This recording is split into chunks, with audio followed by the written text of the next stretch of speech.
对着阮的镜头来看在地上大条，讲到一个游泳池已经关闭3个月啊，但总算开放啊。透早是有民众来收水，连游泳队学生也当开始训练。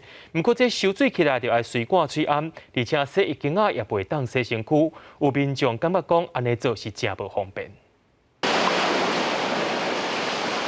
立即防疫游泳池开放收水的第一天，有民众早起就来报道。已经多久了？快3个月了嘛。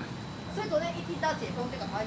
对。封了要3个月，真侪人真享受伫水中的感觉。游泳池的水道其实人无济，救生员嘛定时咧消毒。业者表示，目前敢若开放大游泳池，室内人数嘛限制伫50人以下。伫门口就有牌仔显示人流。我们可能会明确一点的把可能快泳水道、慢泳水道人数区隔出来，然后让他们不要同时太多人在水里面这样子。下水前就是一定先戴口罩，然后上岸前马上戴起来，然后就是口罩就是用夹链袋把它先包好这样。不会怕啦，只是不洗澡真的很麻烦。可是你说他开放洗澡，我也会怕。洗身躯间敢若会当换衫，袂当洗。岸边冲洗的水道头嘛用锁仔绑起来。业者表示，因为惊大家挖收紧。